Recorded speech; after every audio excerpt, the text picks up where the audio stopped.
value to the margins. Just to you gotta, I mean, I don't do it like I do user experience, but yeah, how cool it really is. It's crazy. I saw a bunch of people just, I was sitting in the park yesterday, people were just. Having even just for fitness is like getting outside and walking around. So like that. It turned out Chris was rare. People started dating because of it. Really? I mean, there's so much, it's just like social media. Everyone says things are good, it is terrible. Smartphones. I always try to find a good median for So everybody. it's the ecosystem is more grounded. It's crazy, like It was great. the advertising. It's I thought so. yeah, the same thing. You have to do great marketing, businesses, their stuff. That's what all the platforms do. Like they claim Oh, the yeah. systems. And then it becomes sticky. So basically, that's bouncing different apps. One of these full form store. Yeah. You don't like it, so stick with it because you're doing something else.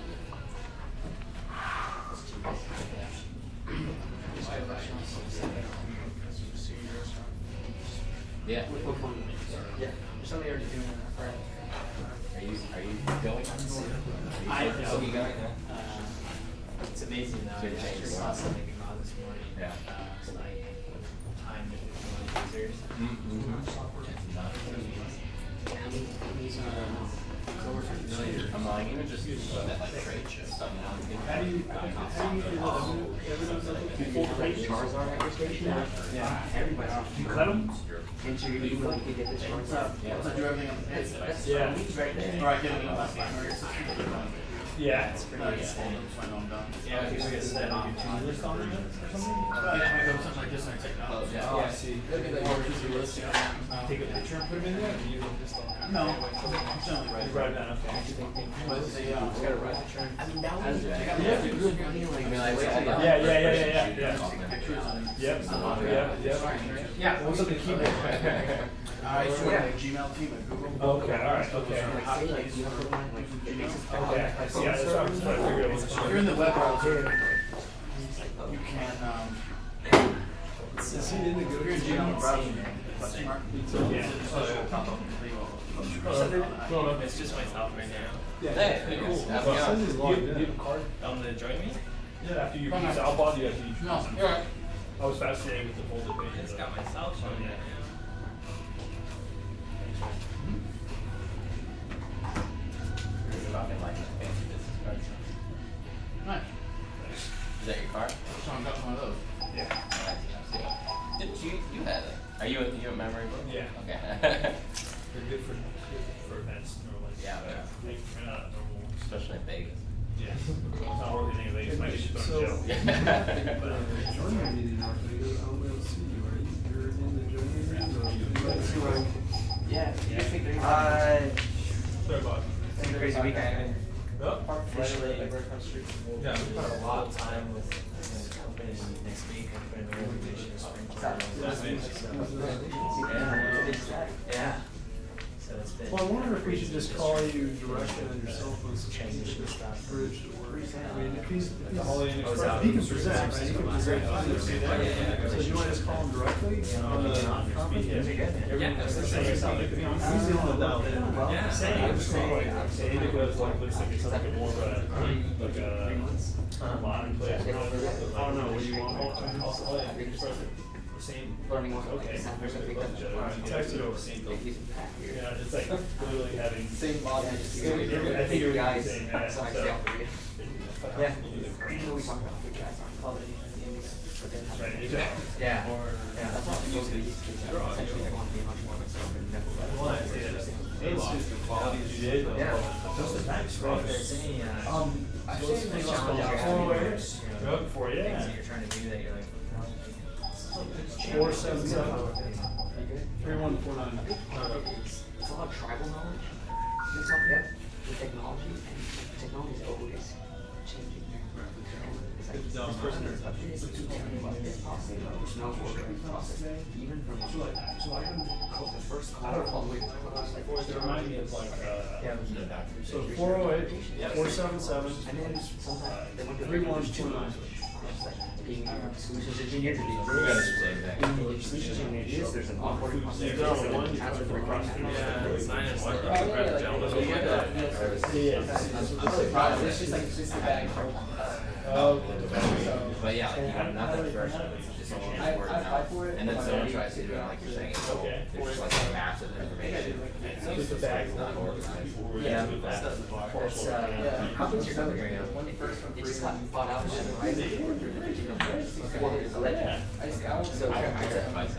Right, that was best. did you hear Dolph Jacobs got offered I've those? seen that video. I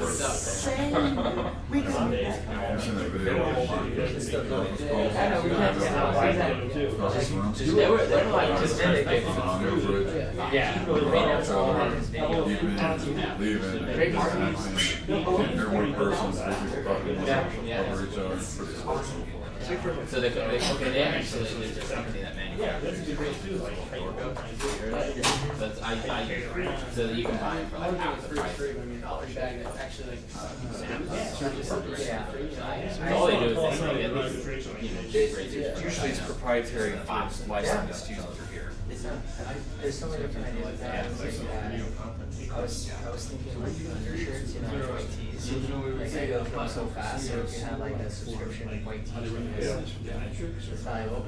I don't know if it's super cheap. you listen to Howard You already tried it through. No. There's this company that Yeah, just like underwear and socks. Yeah. Oh, there you go. I don't know if they do subscription, but it's just like, you know, it's like a cool new brand instead of buying things. You know, maybe it's like, It's just things that are consumable. Yeah. And it doesn't have to be. Yeah, my guess is it's not consumable product that is exactly the same as anything else, but a white tee and a shirt that's $100. There's a company that does air filters for your AC. It's a subscription. They raised back like $3 or $4 million. Yeah. And eventually Amazon will, they already kind of have that, like you can, consumables, you can kind of, put it in some of your purchases. Yeah, I know. They don't do it. Yeah, You can like order your toilet paper. what's it called? Subscribe and save. Yeah, subscribe and save. It's I mean, the truth is, they've been doing that for 2 years at least. I don't know, these niche companies make it more fun. The thing is, a lot of it is my girlfriend was very niche. Yeah. Yeah, so they do the same thing with fashion. Well, it's not huge. I don't know if they're Hey, how's it going, dude? Yeah. Oh, perfect. Thank you so much. Yeah, no problem. On top of the companies get too big and then they don't act like Pokemon Go. Like if there's an opportunity to sponsor that, how long it would take a bigger company to bring it to Rockstar.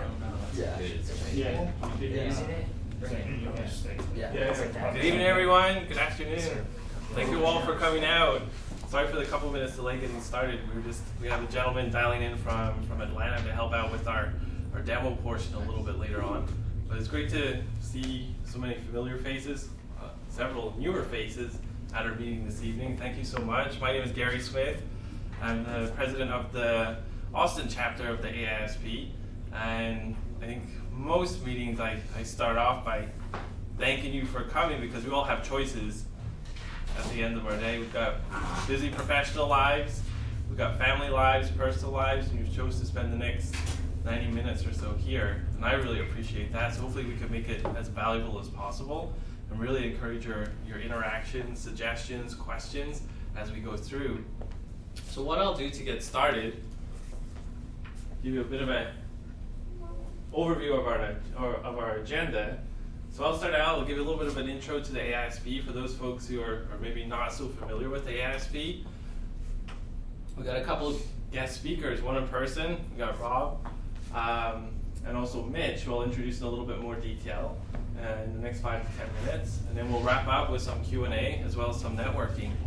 How does that sound? That's great. I like it. So I won't spend too long on this, but just more I want to give you an overview of the AISP, specifically here in Austin. But starting at a more macro level, the AISP has grown phenomenally over the last several years. So AISP is the American Association of Inside Sales Professionals, umbrella for everything really sales, not just inside sales. It could be digital sales, it could be channel, it could be partner, it could be field, SDRs, business development. So just really a high-level umbrella for so many different facets of sales as we know it today. There's 66 chapters across the globe. We're here in Austin. I volunteered to lead the chapter just over a year ago. Members-wise, we got over 11,000. So goal for this year, globally, is to have over 13,000 members. So again, phenomenal growth just over the recent past, specifically this year. Vision for the Austin chapter. I don't know about you, I just love selling. I love selling, I love coaching, I love helping customers. I love making money too. But my goal is really to create a community of like-minded sales professionals just like yourself that we can get together on a monthly basis, hopefully elevate our game as sales leaders, individual contributors, frontline managers, share ideas, best practices, share challenges, and hopefully help each other overcome those as effectively as possible. Cool thing for me in these meetings is we've got such diverse backgrounds. We've got startup organizations, we've got entrepreneurs, CEOs, all the way up to Fortune organizations. So for me, it's really cool to see that the interaction between the smaller, growing types of company as well as the Fortune, helping each other and sharing ideas. So hopefully that's our goal, just really to get together, geek out about sales once a month, share some ideas, and hopefully help each other and raise the bar on sales professionalism here in Austin. The next couple slides, again, I won't spend too long. If anyone wants additional information on the AISP, please just grab myself after our meeting or reach out to Judah or Nimit, who are part of the Executive Officer Committee of the Austin Chapter. So they'll be more than happy to help you out and provide additional details. But I just wanted to give you a quick snapshot of some of the resources that are available to you as sales professionals. There's Inside Sales Academy, which is it offers certification from a sales professional development standpoint. So you can become certified as an inside sales professional. Recent certification that just got released was around digital selling. So you can become a digital sales professional, so really integrating some of the newer technologies that we have available to us today. You can also get organizational certification, so having a review of your current hiring practices, management structure, how you go about coaching, retaining folks within your organization. So there's a ton of resources available. Some additional, which I'll highlight more on an ongoing basis. We have our Austin chapter meetings. We meet once a month, so obviously we're meeting today. Next meeting is on August 17th. We have another one in September, as well as in October. They'll all be here at the Capital Factory, so hopefully it's not too difficult to get here. There's also parking validation, so we were able to get some validation from the Capital Factory. So if you're parked in the garage just below, just see the gentleman just at the front desk before you leave. You'll be able to get validation for $5. So quite a good savings in the Austin landscape right now. There are a couple of webinars that happen on a monthly basis, Frontline Friday, as well as Training Tuesday. Frontline Friday, you can find the dial-in details on the AISP website. Frontline Friday, the next one is coming up middle of August. It's going to be a conversation with the folks at Outreach around some inside sales, sales development best practices. Also Training Tuesday, similar type format, really give you an overview of trends, best practices, challenges in the marketplace right now. There's also Inside Sales Studio, Monday morning sales minute. So Bob Perkins, he's the founder of AISP. So each Monday, if you check out on LinkedIn, he'll send out a little video. I think right now he's on tour, so he's traveling the US in an RV. So he's traveling all the main inside sales hubs across the US. Couldn't convince him to come down to Austin, but I think next stop is Minneapolis. But keep an eye out for those. A couple minutes in length, but great videos to kick off your week. Share some ideas, tips from cold calling, emailing, coaching, one-on-one meetings, team meetings that you can share with your network as well as your own organization. A couple of other events coming up. There's Boston. I also highlight Las Vegas. So it's Unite 2016, a couple days in November. So it's inside sales professionals from across the globe getting together again to share ideas, hopefully up-level each other. Could be used as a great recognition for your reps. Maybe coming up to end of year, end of quarter, for those that have excelled, exceeded quota, could be a great recognition for those folks to attend. And again, any other information, there's so many resources that are available. Just ask myself or ask Nimit or Judah. I'll be happy to help out. So, You want to do it? yeah, we can swap over. So just as we swap over laptops, I'm really excited. It did connect, so I missed it. Oh gosh, yeah. it is. Let's see, he's still there. Not bad, I made that make sense.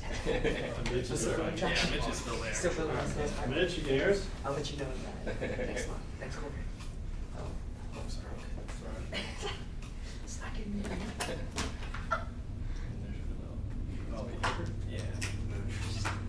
So I'm really excited today. Some of the feedback that I've received over the last couple of meetings, specifically the topics that folks wanted to hear about, the, I guess, resounding topic was compensation. So not only implementing a compensation strategy, but how you manage an existing compensation model, as well as add analytics in within that. So I'm really excited to have Robert Blohm with us today from Xactly, as well as Mitch Yanez from Xactly. So Robert has had a great history within compensation itself. He spent the last couple of years with Xactly. He's VP of Strategic Services at Xactly. Before that, was owner, founder of Open Symmetry.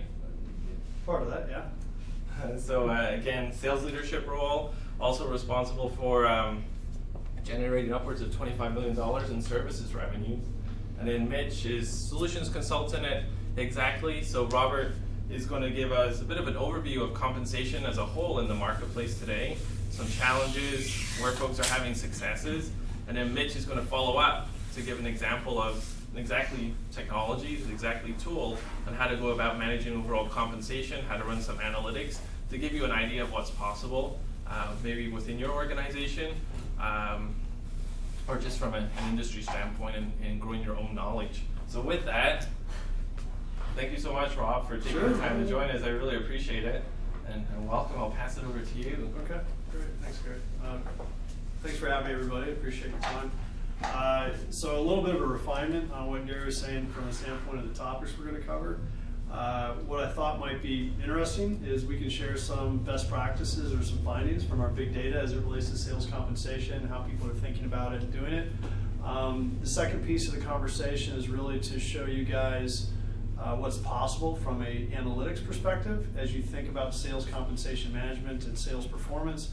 And then the last piece is, as Gary alluded to, sort of a show and tell of what Xactly has to offer. Before I jump into it, though, and start kind of rambling, anybody in here work with sales compensation on a frequent basis? I mean, has anybody written a sales compensation plan design? Okay. Yeah. All right. Okay. Next question I wanted to ask is, are you guys familiar with Xactly, or have you guys seen the people that work in sales compensation or been around it, familiar with Xactly or any of our competitors? Yes. Okay, so you're familiar with the application. Anybody not familiar with sales compensation automation tools, or what we call ICM? Okay. All right, so I'll give a little bit of a background, a little bit of a prep, weave it into the explanation of who Xactly is, and then we can dive into some of the conversations. But again, it's really meant to just show you guys some of the data that we're seeing out there, and then obviously allow you to maybe ask some questions of us, you know, if you've got any specific to sales comp or of our solution or of the reports. Any questions or any kind of needs before we jump in? Anything you guys want me to try to cover or weave in? I would just add, I think I would be interested in probably some others. I know we have like management roles and then account execs. So like if you can give some ideas, maybe from an employee perspective, what are some best practices in terms of, I don't know if you get into like negotiating salaries and stuff like that. Or? Yeah, no, not so much. So I don't work with unions or anything. We can kind of maybe talk about sales compensation best practices at a high level, and then if you guys have specific questions, I can try to field them. Okay. My role over the years, just full disclosure, I started with a company called the Alexander Group. They're a sales management consulting firm or sales effectiveness consulting. I did a little plan design in my early days, but I migrated quickly into the technology side of sales comp. So I was out there doing vendor selections, implementations, data integration strategies, business process improvement. As Gary mentioned, I was at Open Symmetry. I was one of the owners, partners there for quite some time, helping develop that program. The reason I came to Xactly is I was asked to come in and build a management consulting team at Xactly that did plan design and business process improvement. So again, I seem to touch all aspects. I'm sort of a jack of all, pro of none, but I throw that out in case you have me a question I can't cover. I'm curious too about, from a management standpoint, where the sales comp plans fall down. Is it the design? Is it the execution? Is it the ongoing reporting of it? And, yeah, there's a number of components, right? I mean, there's some generic or general best practices around the number of measurements a plan should have. There's strategy around communicating these plans. There's the idea that you should assess the plan's health on a pretty frequent basis. I'm going to cover some of these topics, but if you start to think of anything, we can dig into some details. I'd be curious by region what you're seeing as the average total comp, and if that varies based on different roles. Yeah, no, it totally does. I mean, obviously companies have different, cost allowances and allowances for more expensive regions than others. And we can talk a little bit about how you can set up a comp plan so that it pays evenly across different size quotas and stuff like that. But in general, yeah, your OT, your on-target earnings, if you will, can reflect the region based on your base. Typically, though, the comp plan is designed to have a certain pay mix in it, and that if your total target comp is X, it may fluctuate based on the base, based on the region. But I don't know if that makes sense. No, it absolutely does. I'm just curious because I feel like a lot of times it's just flat, even though you might have a hub in San Francisco or in Austin, and obviously there's a lot of There's definitely some difference. And are you talking about like a flat commission? Or just any data you have in Okay. general around the comp plans that you guys are seeing by a region, right? How that varies, if it does at all. Yeah, you don't see plan changes by region. What you see is that cost allowance, the living allowance, is usually baked into the base, and then the upside is usually pretty consistent across the roles. Okay. I would offer another data point though is if you have different territories, that are going to yield different amount of revenue, and you have the same amount of work to cover one as the other. Often companies migrate from just a pure percentage of GP or revenue or whatever they're paying off of to now a percentage of quota. Mm-hmm. So you set the quota, and now you have a target amount that's a percentage gets paid out as you retire quota. That equalizes, to a degree, that type of situation. Mitch, can you hear me? Did we lose you? No, you should still be there. Mitch, you there? This could be a shorter presentation. You there?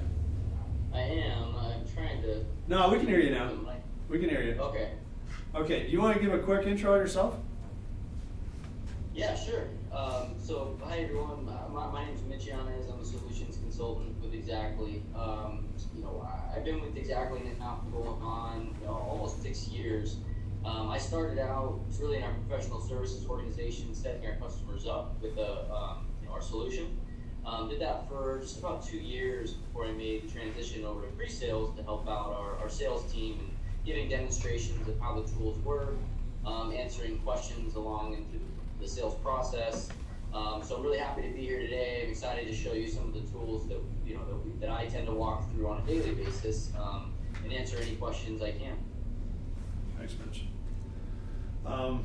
So just a quick overview of the company. So Xactly's been in business for about 10 years. It's a SaaS-based software application. And the main focus of what we do is provide automated solutions for sales compensation programs. So, migrating people from Excel or old mainframes over to a third-party application. This is one of those third-party applications. The difference between Xactly and some of our competitors is that we are singularly SaaS. We're 100% SaaS. So it's very similar to SFTC. It's a multi-tenant application. What that has done, however, over the last 10 years, it has allowed us to develop a big data solution, and I'll talk about that more in a minute, but it does have some advantages of being SaaS and obviously some drawbacks, especially with some of the larger companies that like on-site, right, on-premise. Coming up on 900 customers, almost 400 employees based in the US. Headquarters are in San Jose, offices in Denver and DC, with another set of offices in India and the UK. So that's the background on Xactly, high level. The application that I was alluding to, the big data solution, this is sort of the unique thing about Xactly and what I think is truly interesting and transformative in our space, is we've taken all of the sales compensation data and we've amassed it in one big kind of database that we can then start looking at and provide benchmarking. So when you ask your question around, hey, what's the pay mix or the plans look like across different regions and specific roles, we actually have empirical data that can tell you that. Yeah. If you talk about, are people hitting their quota in one industry versus another, in one region versus another, you can start looking at that. You can start breaking that down. The great thing about Insights is it is an amalgamation of all the client's data, and it's not self-reported, right? It's not Radford data. This is actual empirical data. This is what people paid off of. And 98% of our clients have signed up to participate in this, and by such give us their data or make their data available to this application. It is under the assumption that it is anomalized and aggregated, so that you can't tell who's in there and what's going on. And there are certain filters in the application that keep us from providing non-statistically relevant information. Can a non-customer pay to get access to the insights? You can. What we have is an application called Views, which we port your sales compensation results into an incent environment. We can then provide you reports, analytics, capabilities that you would generally find in the reporting side of things. But what that also does is allows us to put that data into or make it available for insights. And so it's a two-step process, right? To get into the environment or get into an instance, once you're there, yes, you can pull up insights and start doing benchmarking analysis against it. Any questions on insights? Okay. So the idea and the reason I'm bringing this up, guys, is there are some findings that I think are interesting that we presented and folks have found actually kind of intriguing. The first one I want to talk about is the number of measurements. So when you talk about sales compensation best practices and you've heard any plan design consultant over the years, they typically say 3 measurements is the right amount of measurements in a sales compensation plan. Anything over 3, you tend to dilute the message, right? You start to question, are you managing the people by their compensation plan instead of putting the right incentives in place? So we put that to the test, and we actually ran some analysis in Insights and said, hey, comparing top performing companies and how many measurements they have, the data actually came out spot on. 3 measurements is actually the right amount of measurements for any sales compensation plan. Now, I offer that, and that there's some context right there, right? I mean, some industries you only need 1 measurement. They're paid on one thing, and it's clear as day, and we don't want to dilute it. Whenever you get into talking about sales compensation plans and the people designing the plans in your company, start talking about 5, 6, 7 measurements, that should be a red flag. Industry best practices, empirical data points to the fact that you should have no more than 3 typically. What would we be talking about measuring, like aside from quota attainment? You can have, they might want you to go after services. They want you to go after sales license. They might have a measurement in there for selling a premium support component. And then you might have, and then you start getting the kitchen sink plan where they're like putting in your expenses on time and submitting the.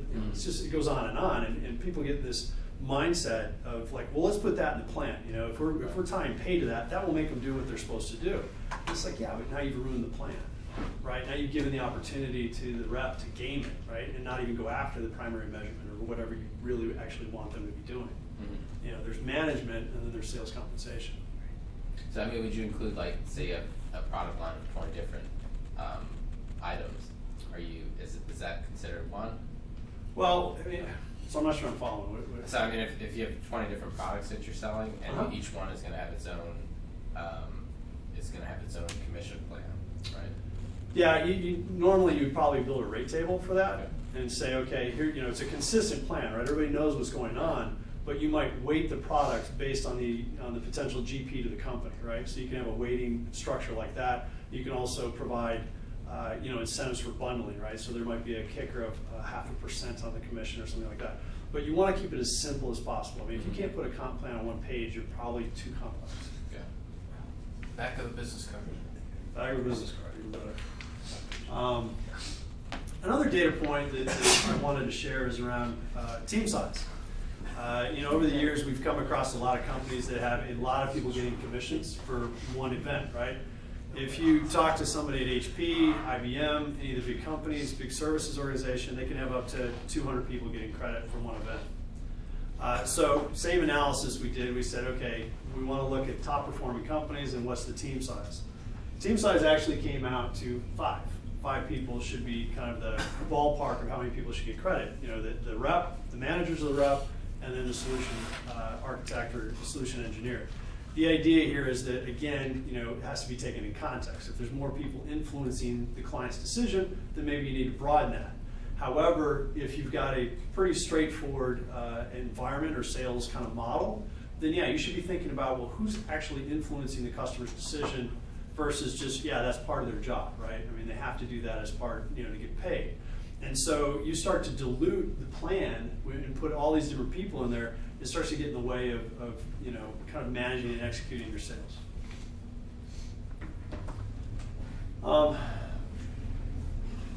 Let's see. You had nobody there on the pre-sales side? Well, like a that could be a different plan. SDR That could be a different plan, right? So a plan. business development person can be paid on number of calls they brought in, or once the deal is closed, they get a bonus or something like that. But in this situation, they didn't call it out. They just said the top performing people based on insights data was about 5 people getting credit. Got it. So you could have, instead of an extra manager, you could have an insight person that supported the process.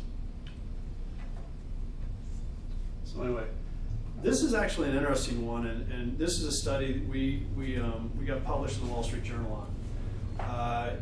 We did some analysis, and it took a little work to get to it, but what we wanted to ask is, are female salespeople getting paid equitably? Are they getting paid the same amount? And what we came out with is 83% to what men average on total pay, right? Base plus commission. And this was sort of a tough query to do, because if you think about our insights database, taking all the payees, you had to get rid of all ambiguous names, right? Pat and stuff like that. So harking back to Saturday Night Live. So, the idea is like, okay, well, let's look at this and see if people are actually getting paid, if there's equal pay out there, blah, blah. They're not. That was the findings. So we dug a little deeper, and we found out that they're actually outperforming the men. So not only are they getting paid less, they're outperforming them. And there's a lot of studies that talk about women don't negotiate when they're getting hired, and that's why they're getting paid less and all this other stuff. But this was actually pretty interesting information. We wrote a white paper on it, and it got picked up by the Wall Street Journal. And we took this information and sent it out to all of our customers. And we have a lot of SaaS, high-tech customers out there in the Bay. They responded, yeah, we're taking a look at our own structures, and we're going to figure out if we're out of whack as well. Xactly did the exact same thing. We took a deep dive into how we were paying reps and made sure that we were, we couldn't be held guilty of not covering our bases. Is this the assumption that they're in the same role with the same quota? So I don't know what went into the study, from a standpoint of how they divvied it up, but I have a feeling that what they did is they took all salespeople, female, male, took their quota performance to quota, and then took their pay. And then you got a kind of a mass average, is my guess. And I'm not the data scientist that did it, but yeah, I can get the full report if you're interested. I would be very interested in it. Yeah. All right. Well, give me your business cards if you're interested. Yeah. No, I'm not doing it justice by any stretch. And then the last data point before I get into sort of my case study with the National Instruments Group is to talk about quota attainment. So when we talk about the performance of your sales compensation, the performance of your sales force, this is a simple graph or a simple plot chart to see, hey, is everything lining up as we expect, right? You've got most of the people in the middle with your outliers, your underperformers, your overperformers. This is what you would want to see in a typical sales organization, right? When we ran that same analysis against SaaS companies and high tech in San Jose and San Francisco, this is what we found. In general, they had a bathtub, so it wasn't a a nice bell curve, but it was actually a bathtub. And we reran the data because we're like, no, this can't be true. These guys shouldn't be so far out of whack. And what happened is whether it was a bathtub or a bimodal curve, this was in fact what was going on. And so we called a few and we said, hey, what's the deal, right? Do you know this is happening? Is this the intent? And it was the intent. They wanted a feast or famine atmosphere in their sales organization. So this kind of goes back to having the right analytics to understand what's going on in your program and then making sure that your program aligns with your strategy. I'm just trying to understand, is this the number of reps in the company and then how many? So yeah, this is all the dots represent a rep, Okay. right? And so you've got people killing it and people just dying. In this situation, here's your 100% mark. Most people are somewhere around that, right? In this situation, I think the 100% mark was somewhere around here. Mm-hmm. So you've got people that are killing it and then people that are on their way out the door. And that's what they wanted. When you sat down and you talked about their sales strategy and sort of the way they wanted to staff their sales organizations, this is what they're driving. Well, why would they Do they want justify that? What's the reasoning behind that? Yeah. They just wanted top performers. They don't want anybody that's sort of average. If you're average, you get phased out. There's the old adage that like there's only two types of salespeople, new and rich. Every organization I've worked in, that was what we basically strove for. Right. Like you were either really, really good and you made a lot of money, or you washed out. Like go do something else. Right. Sales isn't for you. Yeah. This was targeted exactly at them. Yeah. Yeah, I mean, it's sort of, I'm trying to tie this into the next conversation piece is really how we use analytics to monitor the health of your program. So did you guys compare this to like a Serious Decisions in there? Kind of Who? Serious Decisions, have you heard of them? They're like the Gartner of, they're a sizable organization, like the Gartner of sales research. Sales Oh, okay. research. So I went to their event this year, and their findings were much different, but maybe they weren't just doing it on SaaS companies. Yeah, I mean, this is, the difference between this and most people is this is actually, for one, it's empirical, right? So it's coming straight from what people are paying versus what people survey, with self-report. Yeah. And so we actually have seen some differences between our data and Radford per se. And Radford's one of the better known, sources of survey data and data on sales. And so, I mean, it's kind of interesting. The other thing that we saw is that when we ran this analysis across, I think, high tech or SaaS, there were a lot more people under quota than what would be expected. Because I think they say something like best practice, 60% of your sales force is hitting quota, right? Mm-hmm. What they were finding is it was only like 40% or 45%, in some industries. And so it was sort of like, it's out of alignment with what people are saying is going on. So this is kind of on an annual basis, I would guess. So does this assume that these companies have this wicked turnover every year on their sales team? Right.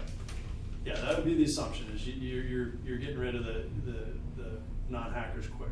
So are they scaling their sales organizations? Well, that's the thing everybody's paying attention to on the street, right? Are they ramping up their sales? Are they going to hit their numbers? Blah blah blah. So everybody's constantly looking for people, and Which I don't know how that works with big companies, I guess.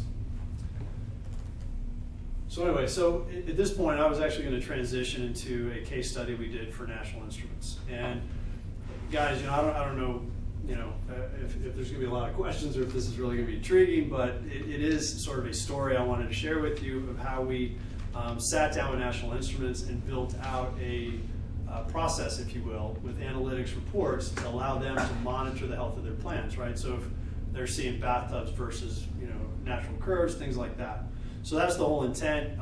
If I forget to mention, I actually do have the white paper. Again, if you guys want to copy that, give me your card with a note on it. I'll make sure you get it. But I'll just kind of walk through this construct for you. And as we go through it, if you have questions, just stop me, obviously. So the first thing I want to start with is just sort of level set on the areas that we focus on when we think about sales compensation performance. Keep in mind, everybody has usually good reports on rep performance, team performance, product, stuff like that. Not a lot of people are thinking about how the plans are actually performing, right? You spend a lot of time and energy building plans. You may bring in an outside consultant, spend cut a six-figure check to pay for it. Not a lot of people are actually paying attention if the plans are actually driving the behavior you want. You don't find out until there's a fire or it's at the end of the year and it's too late. So the idea is that if we typically start 3 areas: performance, so how the reps are performing, right? So that last quota distribution is a great way to look at performance. Then you can dice it up by role, region, and all the rest of that stuff. Compensation: are people getting paid what you think they should be getting paid based on their performance? So if you add another kind of measurement on that graph and you start plotting out quota performance versus incentive compensation payment, you can start seeing if people are actually making more than they should when they're not making quota, or if they're not making quota and they're above the bar. So you can start finding out if people are gaming the system, if you've got outliers, if people are taking advantage of spiffs. You can find anomalies in that sort of data. And there's obviously levels of analysis that you can drill into, but that's the idea of the compensation. The program spend is the last bucket, and this is where we try to figure out, are your plans providing the ROI you're hoping they are? Are people actually delivering on sales based on what you guys are paying them to do their jobs? So it's a little bit like the compensation, but it's more of a macro, more of a company level. Think, if you will, a chart that says, hey, here are the 3 measurements or 4 measurements we have them trying to achieve. Here's our budget across those measurements for cost of sales spend. Here's what the actuals are, and you can find out, okay, wow, they're actually going after their second measurement and trying to make all their money off of that because it's a lower hanging fruit than what we want them to do, which is their primary measurement. So the idea is that there's buckets of questions that we would ask a client if we sat down with them and we started looking at their compensation plans. So it wasn't really any different for National Instruments, and the backstory on National Instruments is that about 1.5 years ago they went through a significant plan design project. They brought in the Alexander Group. I think they spent a 6-figure amount of money to get through this plan design effort. And it was a significant transformation for them. They were changing the way they were going to market. There was a big kind of effort to transform their sales organization, and they had to have new plans to do it. So they went through this entire effort, and I had just started it Xactly, so I kind of knew the background on that from people at AGI. So I sat down with their leadership team and I said, hey, we're trying to put together a program that will allow you to manage the plans over time, to look in on the plans and see how they're performing quarter over quarter. And because you're the first conversation we're having, we're willing to do this as a pilot, with you guys for a nominal fee. And they're like, sure, yeah, we just spent a bunch of money. It'd be great to know if these plans are doing what they're supposed to. So that said, the steps were pretty simple. First step was to sit down and review their compensation plans, figure out what was important to them, what wasn't.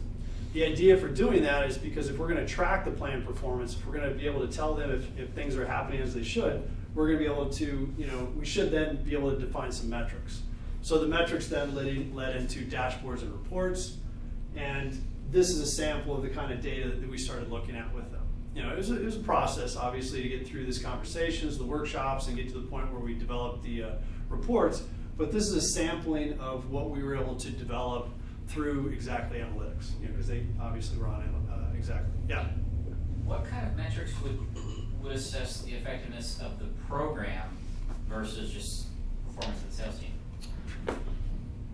So let me get into this a little bit and see if that answers the question. So fast forward 6 months. It's just to finish the second quarter. We put these reports in place sometime at the end of Q1, and one of the findings we found was the quota distribution fell outside their expectations from a distribution standpoint. They actually found that a lot of the reps that they had anticipated, they have an expectation year over year that how many reps or the percentage of reps are going to hit quota by mid-year. They actually found this was a big issue, and it was actually festering some morale issues, right? And so they were going to have to be, address it in some fashion, and they were actually afraid of turnover because it takes a while for some of the National Instruments to get to the point where they're actually producing. So that was the first finding. The second finding was that when we looked at their incentive payment or their compensation, we found a lot more people in the excellence than there should have been, right? Especially based on underperformance and quota. So there's something wrong with the plan, and they had to go digging into it to figure out how come we've got so many people hitting 3x multiplier. And so this is sort of the content that they were looking for, right? See, is there good quota distribution? Are people getting paid as they should?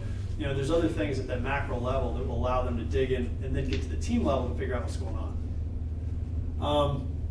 So on the quota thing, it was pretty simple. They just adjusted the quotas, right? They moved the goals.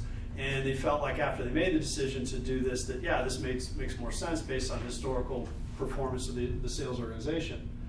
On the second finding, they said, yeah, we got to look at the plans, and they adjusted the plans. And by adjusting the plans and rerunning the calcs, they got to a little bit of a better distribution on people, achieving 3x or getting into excellence. Now, the interesting thing about doing this on both sides is, while it did kind of erode some happiness on the top performers, overall it improved the morale.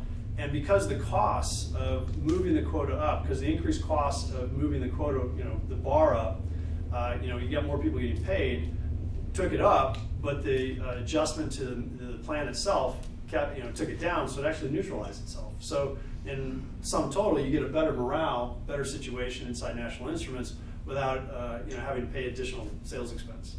So that was sort of the outcome of this case study. Now again, it's a 6-page document. I'm not doing it very good justice here, and you probably see a lot more information when you read it.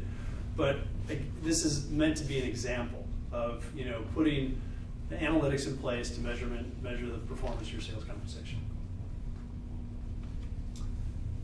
This is the before and the after. So the quota distribution before and after they made the adjustment.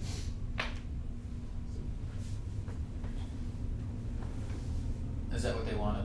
That's what they wanted. Yeah, that's what they wanted. I mean, you look over the last 4 or 5 years, that's more or less what was going on mid-year. And they're like, maybe we were too aggressive in our goal settings at the beginning of the year, right? They just moved the quota. Yeah, they just adjusted the quotas. And so everything stayed the same. It was just that. Yeah. We're now saying, hey, you're at 90, now you're at 100. Yeah. Good job. Isn't that different than what the software as a service companies did? You showed us in the earlier slide, or no? Yeah, so National Instruments, I don't know if you're familiar with what they do, but it's definitely different than SAP as well. Outrageously different. Yeah, I mean, this is just, so, the first part of any of these projects is to understand their sales strategy and understand what the plans are trying to drive, because in every situation will be different. So what was the main outcome? Improved morale? Yeah, improved morale and basically headed off a turnover issue. Got it. Yeah, without incurring additional costs. I mean, it just basically balanced itself out. So, guys, I didn't have a lot of content, so I guess at this point, if you have some specific questions that I could potentially answer, happy to do that. Otherwise, we've got Mitch to take you through kind of the Xactly toolkit, if you will, from a reports and analytics standpoint. I know the empirical stuff you shared at the beginning with that, ideally there'd be the bell curve, but it turns out it was actually sort of the faster thing. Yeah. Do you have an opinion on what it should be? Well, it kind of goes back to the company strategy, right? I mean, there are certain best practices around, or advantages to having a bell curve, a nice curve with at least 60% achieving quota, optimally, or hopefully you have optimum performance of the organization, morale is pretty good, everything's sort of aligning as it should. But yeah, if you've got a strategy by which you're trying to weed out anybody who's not an awesome performer, then you're going to do different things in the compensation plan. There's a handful of books out there that anybody can flip through and get a baseline understanding of how you define your pay mix, right? What should be at risk versus what should be base. The size of the base based on the length of the sales cycle. I mean, all that good stuff kind of goes into it, but you start to pull all that sort of content into the discussion, and you can pretty much get to a point where, okay, this is what the comp plans need to look like. Now it's like, okay, well, what are the quotas? What are the territories and stuff like that? But you really have to start with the sales strategy, then you have to go to the roles, the coverage model, and then once you define the roles and the jobs you're asking these people to do, then you can put a plan together. Do you have data on what model works best in terms of the companies that have a sink or swim approach, and either you make it or you're out in a few months, or the ones who are willing to invest in the reps and try to develop them over a year? Yeah, I mean, the plans can be designed with thresholds that are more gradual versus radical, right? Mm-hmm. And so anybody who's not getting to their 110% of quota is just not going to make much money, right? Yeah. It's just kind of that's one way of looking at it. Another, there's obviously different ways you can approach that and look at it. We do, as a matter of course, share with our clients when we sit down and look at plan designs, benchmarking data, right? We try to pull together data from Insights or Radford to help them understand, okay, here's how your plans match up against the industry best practices. Here's how you know, maybe you have some gaps or some different challenges. You know, let's talk about whether those, you know, should be addressed or if they're purposeful. You know, we also do a lot of pay for performance analysis. So, you know, you look through the last 12, 24 months of data to see how the sales force has been, I guess, performing. And, you know, you kind of go through all that analysis to come back and say, hey, you know, you're out of alignment, or you know, your distributions were skewed up, or whatever the case may be. Are there any companies in particular that are like known to that you've seen have like really good plans that work very well? Yeah, I mean, you know, if you stay inside the sort of the lanes on best practices, like, you know, they talked very high level about the number of measurements and keeping the plan simple, you know, having attainable quotas and things like that. Yeah, I mean, that's the sort of stuff you're looking for, you know, and I'm trying to think, I mean, there's all kinds of different industries out there. I mean, to give you some context, you know, all the sales compensation plans in the world amount to about 27 You are the last variations, party in the which conference. is crazy, because you'd think there'd be You more. will now but be if placed you into the kind of conference. condense it down and simplify it, there's only really 27 plans out there. Interesting. Yeah, and so it's just kind of coming up with the right plan for your situation. Anyway. I'll pass it over to Mitch. Yeah. Hey Mitch, it's Gary. So whenever you're Hey. ready, feel free to take it away. Okay, can you still hear me okay? Yeah, perfectly. We hear you really well.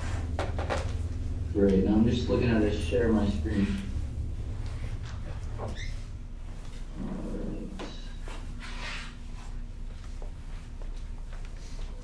Any luck there, Gary? Can you see anything? Yeah, we can see your screen. Everything's coming through really well. We can see Okay, a great. sales plan scorecard. Perfect. So, again, hi everyone. I'm just trying to think here what might be the best flow to walk you through the different screens. You know, a lot of what Rob talked about was strategic planning. And I figured maybe what would be a good starting point would be looking at the actual Insights platform. And then from there, talking a little bit about our analytic and reporting engine more on the Xactly side, as well as what it looks like from an end user perspective, what types of dashboards and reporting are available to sales managers and sales reps themselves. So if there's any questions, I'll go through this at a pretty steady clip. If you have questions, you know, feel free to try to stop me. It's a little hard for me to hear those not next to the computer. So I don't know, Gary or Rob, if you guys can I can help me out here a little bit. Yeah, definitely. I can repeat the questions. Well, yeah, Mitch. Okay, that sounds good. So what I have pulled up on the screen here is our Insights product. You know, Rob mentioned a lot around the different types of studies that we do here at Xactly to analyze our data set. And I just wanted to expand on that a little bit because really our Insights offering is more than just a product itself. So from Rob's perspective and his team, you know, there's a lot of investigation that goes into this data. So, you know, that's one type of offering that we can offer out to our customers. The second is more of a productized demonstration that I'm going to walk you through here. So I'm really excited to show you that. And then the third piece of it is sort of a combination of the both, where our strategic services group, led by Rob, can take a look at the data, take a look at the customer needs, and make sure that you know, we're getting some movement with the correct plan design, a lot of what he just walked you with the National Instruments example. So with that being said, I want to take a quick look at what our Insights product is. And you can see that here on the screen. First and foremost, there's, just to orient everyone to the layout, there are a couple tabs at the top of the screen. We refer to these as scorecards. Now, each scorecard breaks the reports into different areas or sections. For example, if I click on a plan scorecard, you're going to see data points representative of a compensation plan or structure. So you'll see here on the right-hand side a list of the number of plans, the quota attainment. You'll see different measures as I start to scroll down the screen. Now overall, what we're doing here is we're taking all of the data from all of the Xactly customers, anonymizing that information, letting you filter on that detail to make better decisions about your plans going forward. So again, a little bit on the functionality of what you're looking at. On the left-hand side is really what we're showing from a filter perspective. So you'll notice I have one light blue bar represented across the screen here. This is representative of all the companies within the Xactly data set. So if you look at the industries filter, for example, if we wanted to take a quicker look at maybe just the SaaS and cloud and software industries, right, we could update that information. On the right-hand side, the data will update in real time. Now, if I wanted to also add more data points to this, there's a couple other things that we measure. From a peer group perspective, this would be not just your company's data, but any company in your industry and like size. This is defined by Xactly. There's also the data point of your company, obviously. This would be more of your, your actual calculated data, what you have within the Xactly and Send platform. So all three of these bars side by side gives our customers the ability to run analysis on their data set. So if I scroll down here just a little bit further to look at some of the other filters we have, just to sort of explain these, there's some company detail. You can look at private company versus public. There's region-based information, obviously different country detail. I'm looking at this from a time frame perspective of last year, but we could go back up to 5 years within the data set. And then from a payee perspective, we have the ability to look at all job titles across the organization, or specific job titles as we may want to see just account executives, for example. Again, anytime I select a filter, on the right-hand side, you're going to see the data update, and we can start to make detailed decisions about what we're looking at within the data set. So with that being said, what I want to take a look at now are a few other scorecards, just so you can get an idea of how some of our customers use this type of information to make decisions about their plans. Up front, what you're seeing here on the right-hand side, what I've just selected is the spend scorecard. So now I'm updating all the different measures within the plan. So you can see I have things like target pay mix, total annual on-target earnings, annual target variable, base pay per employee, employees per plan, right? These are just different data points that we're pulling from the larger Xactly data set. And what I think is interesting really here is that we don't only show you the average comparison of your data against your peer group, as well as all companies within the data set, or with whatever industries you've selected. But we also show you the 25th, the median, the 75th, and the 90th percentiles. And why that's important is if you look here at the annual on-target earnings per employee, I think this is a good example. Because here, when we look at the average on-target earnings in 2015 from our data set, right, the green bar represents our company, compared to the peer group, as well as all companies, we're right there, right? We're right at 177,000 in on-target earnings. And when we look even deeper into this information, and we say the 25th and the median percentile, it looks like we're, again, staying right on the average with the industries as well as the peer group. But when we start to move up to our top performers, the 75th percentile and the 90th percentile, the highest paid people within the organization, we see that we start to dip a little bit as it comes to on-target earnings, right? Whereas maybe some of the industries that we've selected or some of the other peer groups that we're looking at tend to remain higher.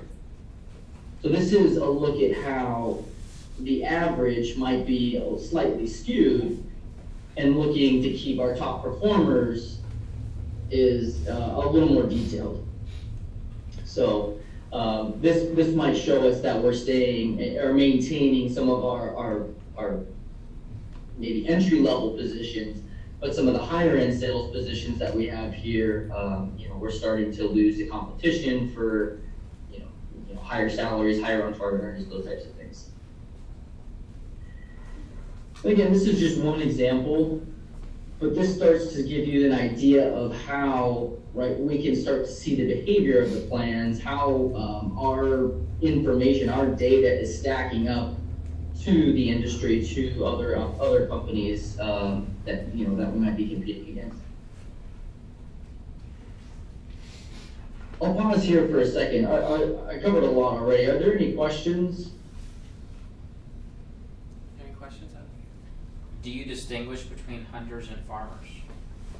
The question, Mitch, was do you distinguish between hunters and farmers in the analysis of the data? And so I think I heard the question, do we distinguish between hunters and farmers? Yeah. Okay, yeah, so we do that in the sense of job titles. There's no filter today that would distinguish between a hunter specifically and a farmer. So this information might be, more title-based. If we were to look at this more from maybe a strategic services engagement, that might be a little bit easier to take a look at your specific plans, understand what you mean by a hunter, what you mean by a farmer, and then we could further look at the data and give you a distinction that way. Yeah, the challenge is when people are entering, building their plans, and exactly, everybody's got a different term, right? Yeah. So it sort of becomes tougher to start getting to that differentiation. So, I mean, we are working on this from a standpoint of, this product's in its infancy, right? We get that, and we know that people that dig into it will be like, okay, I get it, and I see the power. I'm not sure, it's going to answer all my questions, but we are starting to, require, when you go into an implementation configuration, that you click the radio buttons and so on. I mean, so we're starting to differentiate and try to drive some of that into the product. Yeah. Go ahead, Mitch. Great.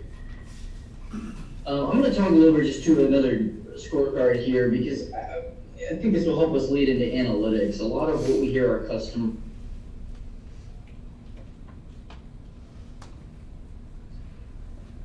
You there, Mitch? Hey, Mitch, are you still there?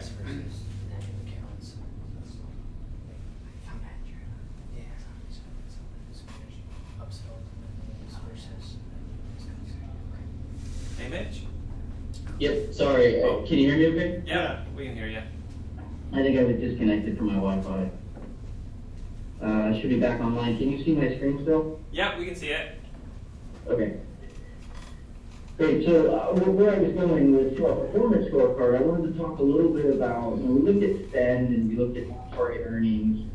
A lot of what we talked about here is exactly this idea of pay for performance. How much are we paying for the performance that we're getting, right? The analysis of the correlation between the two.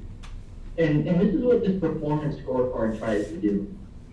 So if I look at here again, I'm going to filter slightly differently so I can see some more specific data. And in this example, I'm going to take a specific region. I'm going to look at our India office, for example. And what we see on the right-hand side is, again, a couple of different measures. First, we can see employees at or above quota, so how well people are doing quota-wise. And the green represents our company, the darker blue represents our peer group, and then the lighter blue represents all companies. But what I want to point out here is this first percentile of quota attainment. So the way this chart works is on the y-axis, we have our overall quota attainment. On the x-axis, we have the percentile of performers. So when we start to look right around the, I'd say 60 percentile range, right, we're again staying right within the market. We're staying competitive as far as how well our users are performing the quota. And as we start to move up to our top performers, we start to tail off a little bit, right? We can see here that our company, has, or maybe about 102% overall percent to quota, whereas we have some performers in the industries we're looking at that are reaching upwards of 290% of quota. Right? When we tie that into incentive pay, we start to see some interesting correlations, right? Again, from our previous scorecard, we saw that we were paying some of our entry-level positions at a higher rate, which might show well here in the data, right? We can see some similar key points. And as we start to move up towards the higher performers, we start to tail off yet again. So again, this is something that a lot of our customers will use to help decide or make decisions of how they want to structure their compensation plan, right? It's the first look at the data to perhaps make a decision about moving forward with the comp decision. That makes sense. So with all this being said, oh, I'm sorry, was there a question? No, I was going to see if there were any questions.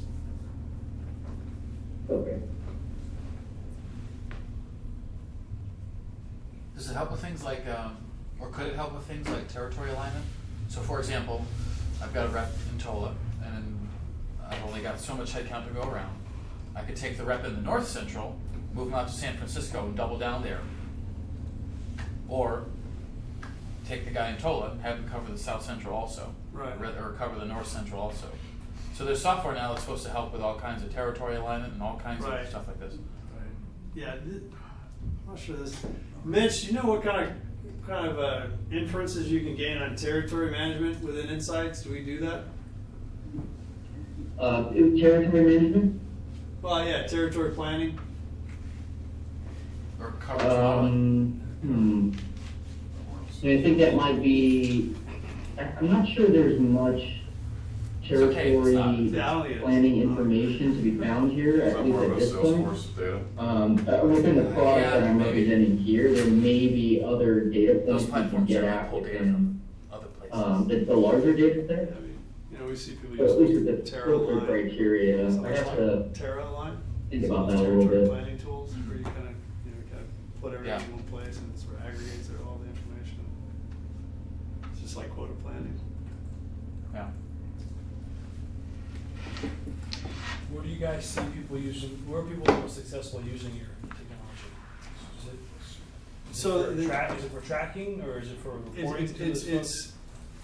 So the usual reason people buy this type of technology is they're getting too complex for Excel. Sure. You know, they're having errors, they're having issues, it's becoming a pain in the butt. You know, another big reason people buy these applications is because they're starting to migrate into plan designs that can't be supported in whatever legacy process they have in place.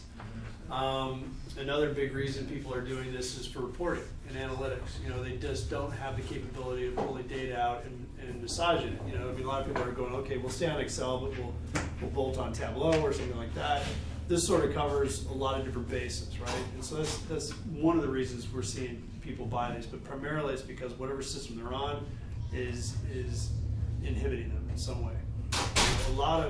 If you think of a lot of the old insurance companies, a lot of the big companies, they built their sales comp systems on mainframes. These things are just, you know, they're dying, right? And to make a change to a rate on one plan can take you a month and a half of programming. So, you know, these guys are now starting to adopt these third-party applications. You know, Xactly, I didn't mention it before, but Xactly has actually 2 applications available. It's got its enterprise app, which is for the bigger companies, more robust plans. It also has an application called Express, which is built off SFTC's Lightning application. It's really meant for, you know, 40, 50 reps and below. Pretty straightforward plans. You get some good out-of-the-box reporting. It's awesome for someone coming off of Excel that didn't have any reporting, right? Not going to cut it for, you know, farmers. Yeah, right. Yeah. Is your internal sales team segmented by SMB, mid-market, enterprise, or? Yeah. I think we've got three levels. I think we've got the SMB, we got the mid-market. Yeah, that's exactly what you just said. And what's a small size company for you, for a customer? So I think the smallest that I've seen, you know, we get the little win reports. I think the smallest I've seen is like 9 or 10 reps. You know, they buy Express, you know, and it's just, you know, we set up. And the Express product and SFTC and the Incent product are actually integrated very tightly with Salesforce.com.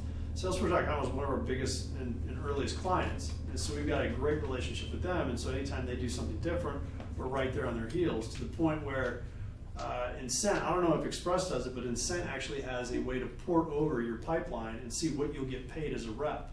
So you can do some micro modeling.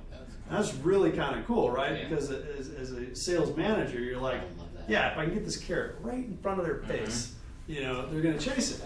You know, If that's still not enough, then you're like, all right. you're gone. You're gone. Yeah, I can hit you with a carrot. You know, anyway, so that's sort of what the applications are for, is to, you know, provide an automated solution to managing your sales comp, good reporting. Another big reason why these guys buy it, if you remember back in the day, CSC got audited and they were overpaying based on, I mean, this was years ago. They got smoked, right? I mean, the SEC, everybody got involved in that one because they were misreporting their earnings, or they were misreporting their costs.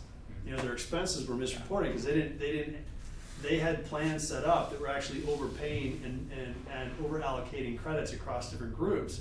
And that was their earnings. Misstated their earnings because they couldn't calibrate their expenses.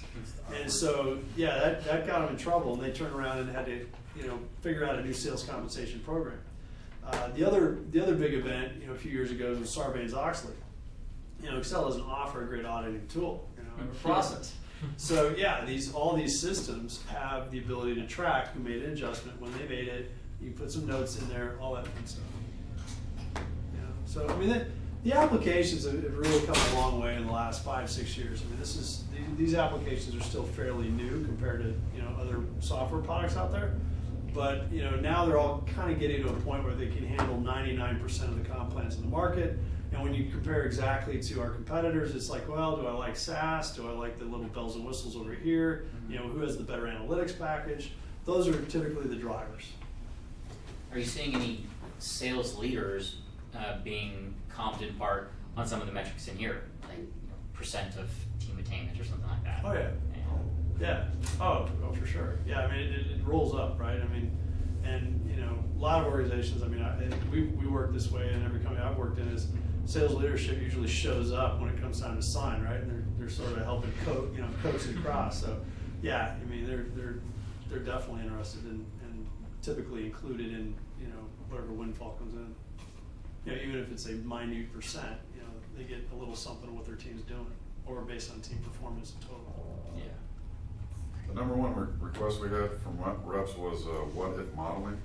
So in other words, if I close this deal, how much should I get paid? That's a different product, though, right? Nope, it's this product. It's this product. He's showing you insights, right, which is the big data solution. Right. Incent is actually the actual sales compensation solution.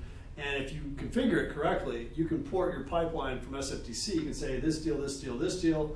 What am I getting paid? And we'll actually run it through and tell you, okay, based on going over your thresholds, based on whatever gates you have on products, this is what you should be seeing from you know, payment on your next paycheck. Can you show that? Is that easy? I don't know, Mitch. Can you do that? Can you show that piece? I'm sorry, could you repeat that piece? The rep estimator or calculator or whatever that is, when they look at their pipeline and figure out what they're going to get paid? Yeah, definitely. All right. Yes. I toggle over to that view. So what we're looking at here is the user dashboard. So this is after calculations. So this is Incent. This is not Insights. And a couple different tabs to call out here. One, the home tab, obviously, is housing all the general information for that employee, what they're being paid, what their total attainment to quota is, stack ranking, different types of odds and reports they can have access to. The estimator functionality I'm talking about is just a separate tab available inside the dashboard itself. So if I click over to the incentive estimator here, again, I'm logged in as an individual. So what you're seeing on the screen now is an Xactly incentive estimator tool. And what we show here is the user, how well they're doing to their incentive attainment throughout the year. So it's a year-to-date analysis.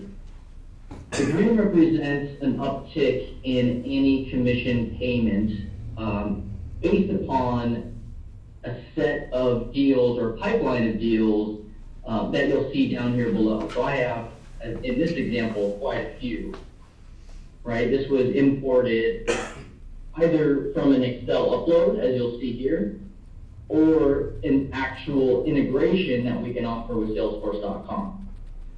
So if there is, any users in the room that have Salesforce or manage opportunities inside Salesforce, you can import directly using filter criteria. So it might be based upon probability percentage, or close dates, or categories, those types of things. And the user can upload or import those opportunities and even modify those opportunities once they're loaded into the pipeline.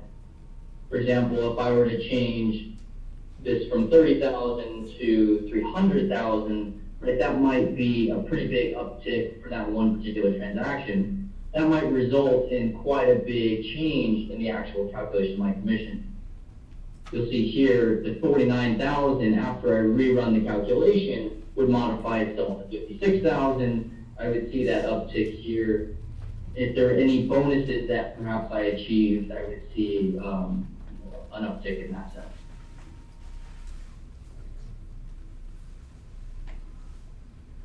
Rob, I don't know if I heard you mention the actual integration with the Salesforce opportunity layout. I think we covered what we needed to, really. Okay. I know we got a couple minutes remaining for the meeting this evening. Any final questions for Rob or for Mitch?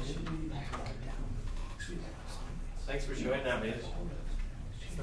Thanks, Mitch. I appreciate it. No any questions, guys, on the... What do you recommend for getting like local geographic data on like what people are getting paid in this particular territory? OTE comparisons. Radford's probably the best. Radford, yeah. Radford's a division of Aon Hewitt. They're probably the most well-known and respected data source. We are getting there on insights, but keep in mind, we're limited because of, we're focused, or we have the clients that we focus on what industries they're in, so a little bit maybe more limited in health insurance where we have a huge high-tech SaaS and stuff like that. So I would say that might be something we could do for you, but I start with Radford because they're geo-based. Okay. The other company, guys, that I don't know if anybody cares about, there's a company called PayFactors. Has anybody heard of that? Mm-hmm. No. I got a chance to demo those guys recently, and it was really impressive. What they do at PayFactors is they actually take all the surveys. There's about 1,600 surveys out there. And they take all these surveys and load them into their database. And they constantly refresh it. Every time a new survey comes out, they constantly refresh it. And then they give that information back to their client base in the form of Tableau analytics. Yeah. And it's amazing. And to give you an example, you could get to, what's the typical total pay for a sales rep in this industry, in this geographical location, and with this tenure. And you can actually see, the quintiles or whatever across on the pay and blah, blah, blah. And then what's even cooler is it will tell you how many surveys or what surveys it pulled data to get that from. Oh, neat. And then you can weight the surveys to say how much weighting you want each survey to have on that specific data point. I mean, that's sort of where I hope we'll get somewhere, but these guys literally have, I think, an amazing kind of solution. Pay scores? Yeah. PayFactors. Are they based in Seattle? Is that right? No, I think they're at DC. It's the same guy that created Salary.com. And they spun that out, and now he just created this one. And it's brilliant. It's really cool. But anyway, we're talking to them as a partnership because we're going to put an incentive comp tile on their client dashboard. But those guys are sharp. Cool. Did you look it up? Yeah, I knew it was Northeast. That's cool. That's awesome. Well, thank you so much, Mitch, for presenting and taking the time this evening. It was a great overview, and thank you, Rob, for taking the time this evening to share your insights. Like, definitely a number of things resonated with me, especially the very first thing you mentioned about simplicity. I've been in situations before where we've had 8 to 10 metrics that we're measuring. You guys have seen that? Yeah, and like you spend more time trying to figure out how to work the plan than you actually talking to customers. Yeah. It's so oh, it's insane. And then people start putting out updates like, oh, well, this month we're going to toss in another spiff. and then like you're like, well, you try to refactor almost your entire to-do list for the next month. Yeah. For the next month, just a total waste of time. Yeah, we joked that Spiffs are the crack of the sales. Yeah. And it's Get a just little like, high from it. yeah, look, it's brief, and then you're not satisfied. The problem is when You want more. when people put spiffs in there to a degree where people expect it, right? Yeah. Then it's like, that's part of the comp plan now. Yeah, the simpler the better. Oh yeah, one page. One page. We see the numbers 3 is the Not average. 7 font or 5 font. One really big page. And even the other factor from a turnover attrition standpoint is making that one tweak, like altering the quota. looking Yeah, at the yeah. I know changes. there's some Turnover is other really good. analysis that we did around that that talks about, you know, if you adjust quotas, do people actually attain them, or do they continue to kind of slack off? Because that was a question, right? If we adjust quotas, will people actually try to hit it now, or will they just take it as, oh, I got a little bit more room? And what we found through analysis is that people actually do want to hit that quota. There is a desire to achieve the quota. So when you see people adjust quotas based on the analysis, it is a good thing. People will try to hit them. You know, it's more of a motivator and sort of a, oh, you know, I got one over. So Well, that's where it's interesting around any growth performance data that you have around the troughs versus the baths and like company performance when they have that mindset of sink or swim versus we really want to have the average bell curve. yeah. So you feel like if those organizations are trying to invest in people hitting their quota, you would, you know, the hypothesis might be that overall the company is going to perform well, but I'd be interested to see data on that. Yeah, I mean, the thing that I like about this stuff is it's sort of the canary in the coal mine, right? I mean, this is the way to Yeah. look at the health of your plan, and then you can go ferret out what's going on. You know, there's one chart that we present. Sometimes it talks about quota distribution across positions, across regions, and for one global company specifically, it was very telling because what they had was a inconsistencies between groups in one region, when everybody should be consistent because you've got inside, you've got reps, then you've got management. You know, everybody should be sort of following. And what they found was, you know, the reps were killing it, but the inside guys were dying, and the managers were dying. It's like, okay, why do you know, what is going on, right? And so it's just a chance to say, okay, let's pull back the covers and look at this, you know, look at the situation. I mean, it's not the answer. I mean, plan design is typically, you know, not always, frequently not the answer to the problem. You know, it's, you know, you're asking people to do too many things, or you've got a bad coverage model, or you got the wrong people. I mean, there's all these different things. You know, you got quota, goal setting is bad, territories are bad. You know, there's all these other factors in play. So whenever we sit down and talk about plan design with a company, it's like, yeah, that's part of it, right? And we can start looking to see if your plans are doing what they're supposed to, but there's other factors in play that you absolutely have to look at as well. Right, I mean, you said at the beginning, management versus plan is a huge part of that too. If I'm a Wall Street analyst, I would love to get access to this to further analyze the, you know, the company I'm trying to write about. Right. Well, what's funny is we kind of questioned the big data product managers and said, you know, because a lot of people understand, you know, what clients, you know, are using what tools and stuff like that, and then you start thinking about, okay, if I create a filter where I'm only looking at a certain size of company, you know, am I getting this data before they report their earnings? Because then I can start tracking, right? Yeah. You know, so anyway, we're safe. You know, we don't actually put stuff out till after earnings and stuff like that. But I mean, it was sort of tongue in cheek. I'm like, Yeah. you know, Can you repeat that again? So you were saying, from your experience, you found that comp plans, the plan itself isn't abnormally designed or inappropriate. No, what I'm It's saying more is- the recognition of what a person can do. well, no. What I'm saying is plans aren't always the problem.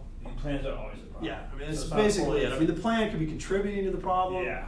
But you know, you need to look at the bigger picture, right? Yeah. I mean, sometimes it's management, sometimes it's goal setting, sometimes Yeah, it's bad goal setting. territory, sometimes Yeah, it's a yeah. bad onboarding process. I mean, there was one project that we did that effectively showed a few classes of sales reps that came out were underperforming against the norm, right? And what they did is they said, why are people that came out in, you know, the first half of the year 2014 consistently underperforming across everybody else? And then they went back and they kind of looked at their training, and they were actually missing components of their training that everybody else normally got. They went back and retrained these guys, and all of a sudden there's, okay, everybody's starting to perform.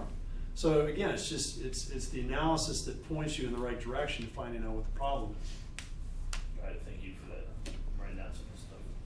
Oh, yeah, and a ton of great content. I think, Rob, I think you're open to if anyone wants to drop their business card. Yeah, if you guys Share want some of that. the white papers or the studies, I'll definitely, I gotta go track down the Wall Street one, but I've got the NI white paper on my hard drive, so. Thank you, and thank you again, Mitch. Thank you, Rob, and thank you to everyone Thanks, for guys. taking the time to attend this evening. I appreciate it, and feel free to hang out, network a little bit more, help yourself to some pizza. I don't know if Rob, if you've got a couple minutes or you've got to head out. No, I can hang out. Yeah, definitely ask some questions, and thank you again. I look forward to seeing you at our next meeting in August. Thanks a lot. Thanks again, Mitch. That's a great job. Rob. Thank you. Take care. Take care, everybody. What was your name? I love that. Nimit? Joe. Good to meet you. Here's the card. Oh, yeah. Y'all said that y'all were y'all are on the committee or whatever. Yeah. And I mean, how long have y'all been here? So, Gary started this like 2 years ago. I came on board shortly after. 2 years after. Okay. And I was involved with the Untitled Chapter here. To go for about almost 2 years now. I don't think he's, like full shimmers out. Kind of fluctuating. Whereas I don't get that in there. It's like, no, he did a great job. We typically try to become like an HV. No, I think it's because it's lumped in finance at a lower level. It's been growing a lot. Accounts, First meeting we had like 4 people. Yeah. And HR, that tends to be things like that. at some point, Yeah. sales compliance, the HR department. Yeah, so you got memory mostly we're an finance inside and sales sales ops, consulting firm. Okay. So technology companies will outsource their inside sales lead generation Yeah. to us. Yeah. So I run our office here in Cool. What were your thoughts? That's what we're consulting firm as well, like professional services. Okay. It's Rob. Yeah. Fine. Business process reengineering or reorganization and implementation. I had no idea. A lot of what we do is ERP. Yeah. Related, CRM, stuff like this. Okay. Helping a company implement this. Yeah. And What kind of that's, companies do you work with? we work with finance companies, IT companies. Oakland's one of our big companies. Petco, manufacturing, stuff like that. Are you guys based here in Austin? No, out of Orange County. Okay. And they just opened up their second office here in Austin. And that's what, I was the first one here actually. Oh, really? So, yeah, the founder, one of the founders just moved out here this week. So that's what I'm doing. I'm about networking and stuff. Yeah. So you're in sales for them? Yeah, the papers are great. Okay.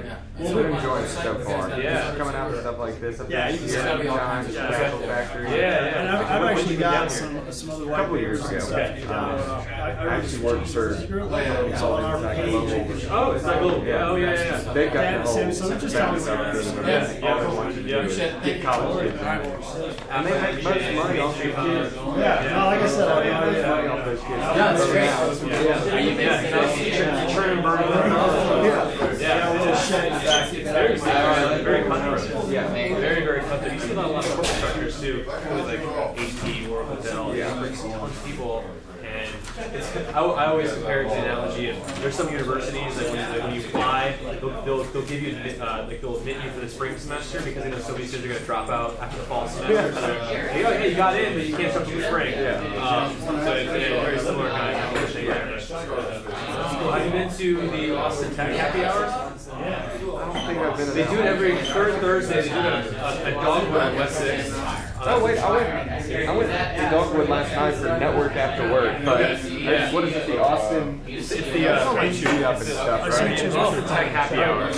Check out their website. Yeah. Oh, good. Yeah, that's a really good one. I don't know what's going to be Sales Hacker is another kind of AA-ISP competitor. I know Sean Okay. Sales Hacker. Do you have a card, by the way? He's actually in Denver, You Colorado. don't, that's not the end of the world. Are you from there? No. I can write down my information when I have your LinkedIn or Oh, you're something. finished. Okay, thank Yeah, do you want to jump on LinkedIn or whatever? Some other event if you want to grab lunch or something too, man. I'll have these events. quite a bit. Everyone was CB. Cool. He made the. Yeah, that's what I'm also just trying to network and stuff. Yeah, there you go. I'm typing my name. There aren't too many names on there. Cool. These ones that are in Austin. Sounds good. Well, it's great to meet you. Yeah, absolutely. Yeah, you too. I'm sure I'll see you at this again. Yeah, absolutely. Yeah, thanks for coming by. I really appreciate it. This team or that team. How'd you find out about us? I actually went to, I've done Sandler training before. Oh, okay. Yeah. Sandler Guru? Yeah. We're at Sandler Shop as well. Really? Gary actually did a free session for my team when we first started practice. He wanted to get some practice, so I was like, hey, I got young sales professionals. Yeah. I like that whole mentality. That's what a company I worked for, Comfort Systems, back in Birmingham, Alabama is where I'm from. Yeah. And that's where I learned about that. And that's what I kind of reached out when I got out here, and that's how I met Gary. So. Okay, yeah, he's a good Yeah. He's a good kind of have. Do you like Sandler? I do. I mean, of all the stuff that I've read, it seems to make the most sense. It's the one that I've seen that's changed with the times. Yeah. And it understands. So things aren't so transactional anymore. Oh yeah. Car sales has traditionally been a transactional kind of sales environment. It's just more consultative. Yeah. What do you like to drive? Do you have kids? Yeah. Like Yeah, right. that's kind of the question. It's like, big customers instead of just saying we got the new Corvette you're in, looking you know? for, and then when you present the car to you, they play with some specific features. Yeah. You don't care about heated seats. You don't care that this car has heated seats. Exactly. Don't even talk about heated seats. Yeah. You know, Nick, they're woman. Here's a charge. Are you in the chapter 2? Oh, cool. Good deal. Good deal, man. Yeah.